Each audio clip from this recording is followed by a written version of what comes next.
श्री कृष्ण कहते हैं, जो होता है अच्छे के लिए होता है। कभी कभी विपरीत परिस्थितियां हमारी वर्तमान स्थिति को अच्छा करने के लिए आती हैं। मन चंचल होता है, ये इधर उधर भागता है और किसी भी कार्य की एकाग्रता का दुश्मन है। लेकिन यदि यह व्यक्ति के बस में हो जाए तो इससे अच्छा कोई मित्र नहीं। इसीलिए मन को एकाग्र करना जरूरी है, और मन को एकाग्र करने के लिए बस थोड़े से प्रयास और अभ्यास की जरूरत होती है। भगवान कहते हैं, मेरे लिए ना कोई घृणित है, ना कोई मित्र, ना ही कोई प्रिय है, ना कोई निर्धन है, ना ही कोई धनी है। बस जो भक्तिभाव के साथ मुझे याद करते हैं, मैं उनका हूं और वो मेरे।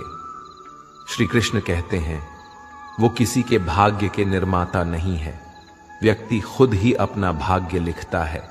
आप जैसा बीज बोएंगे, आप वैसा ही फसल काटेंगे। आप जैसा कर्म करेंगे, आपको वैसे ही परिणाम मिलेंगे। यदि विद्यार्थी मन लगाकर पढ़ाई करेंगे तो परीक्षा में सफल होंगे। इसीलिए हर व्यक्ति का भाग्य भी तभी बदलेगा जब वो अपना कर्म करेगा। धर्म और संदेह से परे जब भगवान आपसे प्यार करते हैं तो आप हर चीज से प्यार करते हैं। श्री कृष्ण कहते हैं, कभी खेत में किसी किसान को खेती करते देखा है? वो उसे सिंचता है। उसे जो होता है, पशु पक्षियों से खेत की फसल की रक्षा करते हैं। परंतु एक बात का वो सबसे विशेष ध्यान रखता है कि कहीं खेत में खरपतवार ना उग जाए, क्योंकि एक खरपतवार खेत की सारी फसल को नष्ट कर सकती है। ठीक उसी प्रकार यदि वंश की कोई संतान खोटी निकल जाती है तो वो समूचे वंश का सर्वनाश कर देती है। इसीलिए संतान के लालन पालन में विशेष ध्यान देना आवश्यक होता है, क्योंकि संतान वो फसल होती है जो वंश के आने वाले समय को महान बना सकती है या फिर वंश का पतन कर सकती है। श्री कृष्ण कहते हैं, व्यक्ति को सदैव बुराई से बचकर रहना चाहिए। अगर कोई बुरा कर्म करता है तो वो कर्म आपको अपने जीवन में ही भोगना पड़ता है। जिस प्रकार बछड़ा झुंड में भी अपनी मां को ढूंढ लेता है, वैसे ही कर्म का फल आपको हजारों की भीड़ में भी ढूंढ लेगा। ईश्वर कण कण में निवास करते हैं। छोटे से छोटे जीव के हृदय में ईश्वर का वास होता है। उस जीव को कष्ट का अनुभव होना ईश्वर को कष्ट का अनुभव कराता है। अर्थात किसी जीव को कष्ट देकर आप अपने ईश्वर को खुश कैसे देख सकते हैं? जो श्री कृष्ण का दास हो जाता है वो अपने आराध्य से ऐसे दिन न दिखाने की कामना करता है। जब उसमें गुरूर आ जाए तो आपने कृष्ण का सेवक बनकर ही जीवन सफल बनाना चाहता है। जो व्यक्ति सदैव हंसता खेलता मुस्कुराता रहता हो, अगर वो अपने स्वभाव से भिन्न हो जाए, अर्थात चुप गुमसुम उदास रहने लगे, तो समझना उसके हृदय में एक दर्द है। उस दर्द ने उसे कमजोर बना दिया है। जिस व्यक्ति के पास संपूर्ण धन दौलत ऐश्वर्य वैभव सब है मगर संतुष्टि नहीं है, उस धन दौलत का कोई अर्थ नहीं है, क्योंकि वो व्यक्ति सदैव असंतुष्टि की स्थिति में रहता है। जिसके पास संतुष्टि है वो थोड़े में भी संतुष्ट रहता है। जब आप कोई बुरा कार्य करते हो, ये अच्छा कार्य करते हो, आपको लगता है कोई देख नहीं रहा है, लेकिन आप ये क्यों भूल जाते हैं, आप जो भी कुछ कर रहे हैं भगवान की दृष्टि सदैव आप पर बनी हुई है। इसीलिए आप ये ना समझे कि आप अकेले हैं। भगवान सदैव आपके साथ होते हैं। कहते हैं, मन के हारे हार है और मन की जीते जीत। अर्थात जिस प्रकार सकारात्मक विचारों से सफलता मिलती है, उसी प्रकार नकारात्मक विचार असफलता के मार्ग की ओर अग्रसर करते हैं। क्योंकि जैसा हम सोचते हैं वैसा ही हम बन जाते हैं, और अपने विचारों के माध्यम से ही हमें नकारात्मक और सकारात्मक परिणाम मिलते हैं। इसीलिए अपनी सोच को हमेशा सकारात्मक रखें। मनुष्य ही एक ऐसा प्राणी है जो कर्म करता है, इसलिए कर्म करना प्रत्येक व्यक्ति का धर्म भी है। धर्म करने वाला व्यक्ति ही कर्मवीर कहलाता है। इसीलिए कर्म करते रहना खाली बैठे रहने से बेहतर होता है। श्री कृष्ण कहते हैं, अगर आपको याद ही नहीं कि गुच्छे की कौन सी चाबी ताले को खोल सकती है, फिर भी आप लगातार ताले को खोलने का प्रयास करते रहते हैं। फिर भी वो ताला नहीं खुलता है। अधिकतर लोग ऐसी परिस्थिति में अपनी आशा खो बैठते हैं। उन्हें लगता है कहीं चाबी खो गई है और वो तिलमिला जाते हैं, क्रोधित हो उठते हैं। परंतु उस समय धैर्य रखें, क्योंकि गुच्छे की अंतिम चाबी ताला खोल सकती है। कुल्हाड़ी का अंतिम प्रहार वृक्षों को काट के गिरा देता है, परंतु क्या सत्य में कुल्हाड़ी का अंतिम प्रहार वृक्षों को काट कर गिरा देता है? आपको आपका लक्ष्य दिला देता है? नहीं, आपका निरंतर प्रयत्न ही आपको सफलता दिलाता है। जब आपका मन निराश हो, अपने कार्य में दोगुनी उत्साह से जुड़ जाइए, क्योंकि अनावृत बहता जल ही कठोर चट्टान को काट सकता है। सफलता का मूल है परिश्रम, प्रयास और आशा। श्री कृष्ण कहते हैं, आपको पूरे धैर्य और भगवान पर विश्वास के साथ अपना जीवन निर्वाह करना चाहिए। लोग अक्सर सच कहने से बचते हैं या डरते हैं, पर सत्य कभी छुप नहीं सकता, ना ही कभी मिट सकता है। हम कितना भी छुपा लें, एक दिन सच तो उजागर हो ही जाएगा। इसलिए जो बात सच पर आधारित हो, उसे कहने या मानने से कभी नहीं डरना चाहिए। लोग अपने शरीर को सुंदर बनाने में लगे रहते हैं, पर आत्मा की सुंदरता शरीर की सुंदरता से कहीं ज्यादा महत्वपूर्ण है। शरीर तो नश्वर है, मिट्टी से बना है और मिट्टी में ही मिल जाता है, पर आत्मा अमर है। इसलिए आत्मा की सुंदरता पर ध्यान दो। आत्मा की सुंदरता स्वयं को भगवान में लीन करने में मिलती है। जो अज्ञानी व्यक्ति होता है, वो ये गलत फहमी पाल लेता है कि मैं करता हूं, सभी कार्य मेरे द्वारा किए जा रहे हैं। ऐसे में उसमें अहंकार घर कर लेता है। परंतु इस सृष्टि में जो भी हो रहा है, सब कुछ भगवान के इच्छा से हो रहा है। अज्ञानता के कारण व्यक्ति में जब अहंकार जन्म लेता है, तो उसका पतन होना निश्चित है। श्री कृष्ण कहते हैं, मनुष्य का जीवन ऋतुओं के समान होता है। आज ग्रीष्म तो कल वर्षा, परसों शीत। तनिक संकट आया तो हम संयम खो बैठते हैं, तो तनिक ऋतु बदले तो हम अधीर हो जाते हैं। अपने आक्रोश, अपने क्रोध में हम उनसे ही संबंध बिगाड़ लेते हैं जो हमारे अपने होते हैं। क्यों ऐसा ही होता है ना? हमें लगता है कि हमारे अपने हैं, फिर से मना लेंगे। परंतु स्मरण रखिए, सादा ऐसा करना संभव नहीं होता। सागर की उछलती लहरों को तट सहता है, और यदि तट ही टूट जाए तो बाढ़ आ जाती है। हमारे संबंध दूध की भांति होती है। दूध तप कर उबल सकता है, परंतु यदि उसमें खटास आ जाए तो फट भी जाते हैं, और फटे दूध को चाहे कितना मत लो, उसमें से मातम नहीं निकलेगा। इसलिए अपने संबंधों को संभाल कर निभाना चाहिए। श्री कृष्ण कहते हैं, जो व्यक्ति अपने अहंकार से भारी हो जाता है, जिसमें अभिमान भर जाता है, वो उस पत्थर की भांति हो जाता है, जो भारी होने के बावजूद भी नदी की धारा में डूबकर अपना अस्तित्व खो देता है। अगर किसी लक्ष्य, खुशियां, सफलता की प्राप्ति में लंबा समय लग रहा है, प्रतीक्षा की अवधि अधिक है, तो हो सकता है आपकी अपेक्षा से ज्यादा आपको मिलने वाला है। अपने कर्म पर अडिग रहिए और विश्वास रखिए उस स्वर पर जो आपके कर्म की परीक्षा ले रहा है। जो लोग जीवन को भूत और अतीत के भरोसे छोड़ देते हैं, उन्हें श्री कृष्ण सावधान करते हैं। जीवन का अर्थ ना भूत है ना भविष्य, जीवन केवल और केवल वर्तमान है। इसीलिए वर्तमान में अपने जीवन का आनंद उठाइए। श्री कृष्ण कहते हैं, संगति या साथ, मित्र या साथी मनुष्य के व्यक्तित्व के लिए सबसे महत्वपूर्ण होती है। आप कहेंगे कैसे? मनुष्य अपने व्यक्तित्व के लिए उत्तरदायी होता है, परंतु मनुष्य संगति में ना चाहते हुए भी उसका व्यक्तित्व संगत की भांति हो जाता है। मान लीजिए, एक पात्र में जल, दूसरे में दूध है और तीसरे में मलिन कीचड़ रखा हुआ है। यदि इस जल को दूध में मिला दें तो ये जल दूध बन जाता है, और यदि इसी जल को हम मलिन कीचड़ में मिला दें तो ये जल कीचड़ बन जाएगा। ऐसी कोई युक्ति नहीं कि जल बिना घुले मिले दूध या किचन में अपना अस्तित्व बनाए रखें या उनसे अलग रहे। और ठीक ऐसा ही मनुष्य के जीवन में भी होता है। यदि एक गुणहीन व्यक्ति गुणवानों की संगत में बैठे तो उसे लोग क्या समझेंगे? गुणवान सम्मान का पात्र समझा जाएगा, और यदि एक गुणवान व्यक्ति गुणहीनों के संगत में जा बैठे तो उसे भी तिरस्कार मिलता है। इसलिए अपने जीवन में सदैव संगति सोच समझकर सावधानी से चुनिएगा।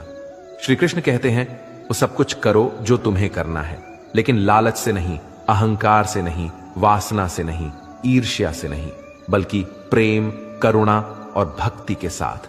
श्री कृष्ण कहते हैं, नरक के 3 द्वार हैं, काम, क्रोध और लोभ। जो व्यक्ति कामी प्रवृत्ति का होता है, जिसके मन में लोभ होता है और जो अत्यधिक क्रोधी स्वभाव का होता है, उसके लिए नरक के द्वार सदैव खुले होते हैं। अर्थात ऐसे व्यक्ति को तो सिर्फ नरक में ही जगह मिलती है। मनुष्य सब कुछ चाहता है, पर सब कुछ उसे नहीं मिल सकता। आपको जो नहीं मिला उसके लिए पश्चाताप मत करो, और जो आपसे खो गया, जो आपसे अलग हो गया, उसके लिए निराश भी मत हो। भगवान कहते हैं, मैं सभी प्राणियों के हृदय में स्थित आत्मा हूं। मैं ही सभी प्राणियों का आदि, मध्य और अंत हूं। समय एक सा नहीं रहता। आज दुख है तो कल सुख भी आएंगे, और सुख के बाद दुख आना भी स्वाभाविक है। श्री कृष्ण कहते हैं, मनुष्य भी बड़ा विचित्र प्राणी है। अपने से नीचे के स्तर के लोगों को हीन की दृष्टि से देखता है, उनका उपहास उड़ाता है, उनसे बार बार कहता है कि तुम्हारा कुछ नहीं हो सकता, तुम भविष्य में कुछ नहीं कर पाओगे। जब मनुष्य के पास धन, संपत्ति, मान सम्मान होता है तो दूसरों का आदर नहीं करता, परंतु वो एक बात भूल जाता है कि उससे भी अधिक शक्तिशाली कोई अस्तित्व में है, और वो है समय। समय अपना चक्र कब बदलेगा ये कोई नहीं जानता। समय अपनी करवट कब लेगा ये कोई नहीं जानता। कोयला भी समय के साथ हीरे में परिवर्तित हो जाता है। इसीलिए जीवन में कभी भी किसी का उपहास नहीं उड़ाना चाहिए। श्री कृष्ण कहते हैं, निस्वार्थ कर्म को अपने जीवन में अपनाइए। जो विधाता की लेख में होता है उसी का फल हमें मिलता है। विधि के विधान को स्वयं ईश्वर भी नहीं टाल सकते। जिस व्यक्ति के पास आपके लिए मान सम्मान और कद्र ना हो, उनके साथ रहना व्यर्थ है। वो सदैव आपके लिए शत्रुता का भाव रखते हैं। ऐसे व्यक्तियों के साथ रहने से उत्तम है आप अकेले रहे। इस जीवन में अधिक सरल होना भी अनुचित है। जो सरल और सीधे स्वभाव का होता है, लोग उसका अनायास फायदा उठाते रहते हैं। अच्छी किस्मत के लोग थोड़ा भी बुरा होने पर भगवान को कोसते हैं, और बुरी किस्मत के लोग थोड़ा भी अच्छा होने पर भगवान का स्मरण और धन्यवाद करते हैं। प्रभु अपने भक्तों की सदैव परीक्षा लेते रहते हैं। इस परीक्षा में भक्तों को अनेकों कष्टों का सामना करना पड़ता है। सामान्य लोग इसे अपना दुख मानकर पीछा छुड़ाते हैं। वही साधक तथा प्रेमी प्रभु की इच्छा समझकर उसका सामना करते हैं। जो लोग कहते हैं कि अपनों के आगे झुकने में कोई बुराई नहीं है, उन्हें यह मालूम होना चाहिए कि जो सच में अपने होते हैं ना, वो कभी झुकने ही नहीं देते। दिव्यता केवल शक्तिशाली होने में नहीं, बल्कि दूसरों में शक्ति जागृत करने में है। जब लोग आपकी बुराई करें तो परेशान ना हो, क्योंकि वो लोग आपको महत्व देने का कोई और तरीका नहीं जानते। सबसे इस तरह का व्यवहार कीजिए कि कोई आपके बारे में बुरा भी कहे तो कोई उस पर विश्वास ना करे। हम ना बोले फिर भी वो सुन लेता है, इसलिए उसका नाम परमात्मा है। वो ना बोले फिर भी हमें सुनाई दे, उसी का नाम श्रद्धा है। अगर कोई व्यक्ति शिक्षा से पहले संस्कार, व्यापार से पहले व्यवहार, भगवान से पहले माता पिता को पहचान ले, तो जिंदगी में कभी कठिनाई नहीं आएगी। स्वार्थ संसार का एक ऐसा कुआं है जिसमें गिरकर निकल पाना बड़ा कठिन होता है। श्री कृष्ण कहते हैं, आपने चुंबक को तो देखा ही होगा, कैसे वो लोहे की ओर आकर्षित होता है और कैसे वो लोहे को अपनी ओर आकर्षित करता है, क्योंकि उसके स्वभाव में ही आकर्षण है। हम सबके भीतर एक ऐसा ही चुंबक होता है, विचार का चुंबक, जो सदा अपने ही जैसे विचारों को आकर्षित करता है। हम जो बोलते हैं वही करते हैं, उसी प्रकार हम जो सोचते हैं वैसा ही पाते हैं। साधु ईश्वर का नाम जपता है तो उसे ईश्वर मिल जाता है, अर्थात फल हमारी सोच पर ही निर्भर करता है। इसलिए हमेशा सकारात्मक सोचिए। एक शहर में एक परिश्रमी ईमानदार और सदाचारी लड़का रहता था।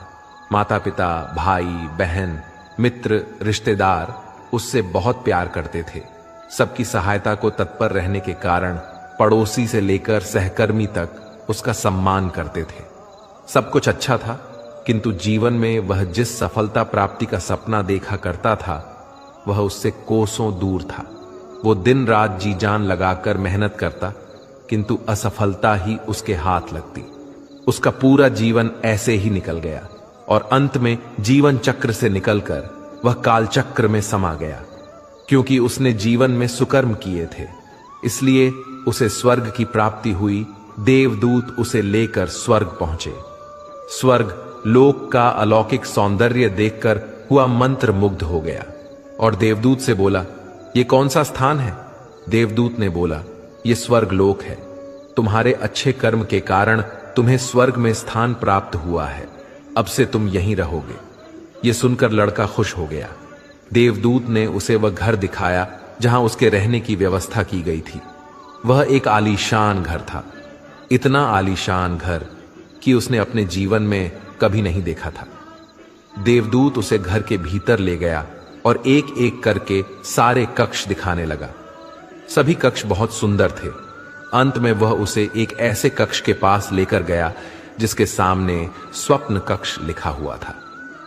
जब वो उस कक्ष के अंदर पहुंचे तो लड़का ये देखकर दंग रह गया कि वहां बहुत सारी वस्तुओं के छोटे छोटे प्रतिरूप रखे हुए थे। ये वही वस्तुएं थे जिन्हें पाने के लिए उसने आजीवन मेहनत की थी, किंतु हासिल नहीं कर पाया था। आलीशान घर, कार, उच्चाधिकारी का पद और ऐसी बहुत सी चीजें जो उसके सपनों में ही रह गए थे। वह सोचने लगा कि इन चीजों को पाने के सपने मैंने धरती लोक में देखे थे, किंतु वहां तो मुझे मिले नहीं। अब यहां इनके छोटे प्रतिरूप इस तरह से क्यों रखे हुए हैं?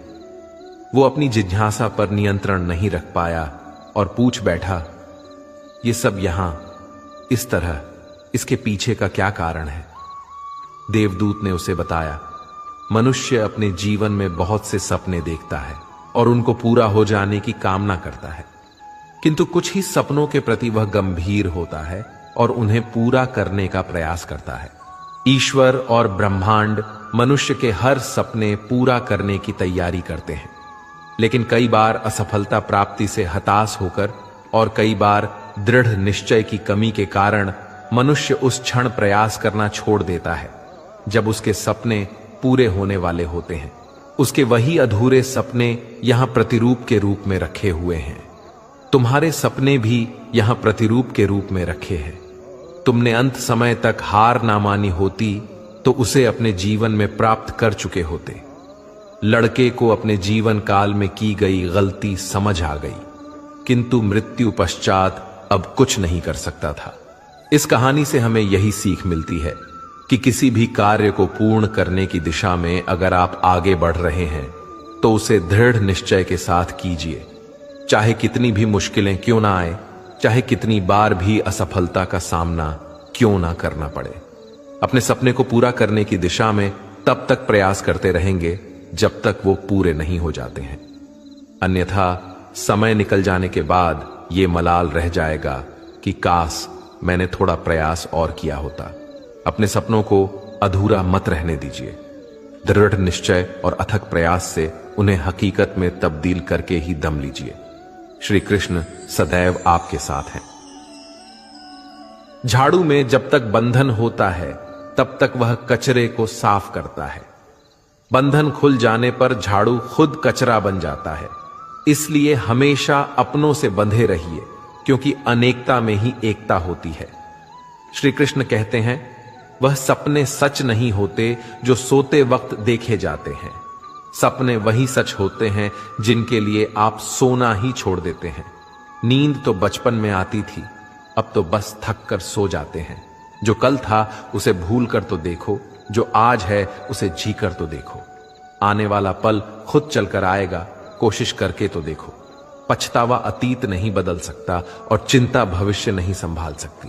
इसलिए वर्तमान का आनंद लेना ही जीवन का सच्चा सुख है। स्वाद छोड़ दो तो शरीर को फायदा और विवाद छोड़ दो तो संबंधों को फायदा। उसी तरह व्यर्थ चिंता छोड़ दो तो जीवन को फायदा। हमें हर संबंध को समय देना चाहिए, क्योंकि कल क्या पता हमारे पास समय हो पर संबंध ना हो। कोशिश कर रहा हूं कि कोई मुझसे ना रूठे, जिंदगी में अपनों का साथ ना छूटे। कोई तारीफ करे तो तुरंत नाचने मत लग जाना। याद रखिए, तारीफ के पुल के नीचे मतलब की नदी बहती है। समस्याएं हमारे जीवन में बिना किसी वजह के नहीं आती। उनका आना एक इशारा है कि हमें अपने जीवन में कुछ बदलना है। जिंदगी की सबसे अच्छी बात यह है कि हमेशा नहीं रहने वाली। यह एक उम्र के बाद सभी को समझ में आने लगती है कि दिन अच्छे हो या बुरे,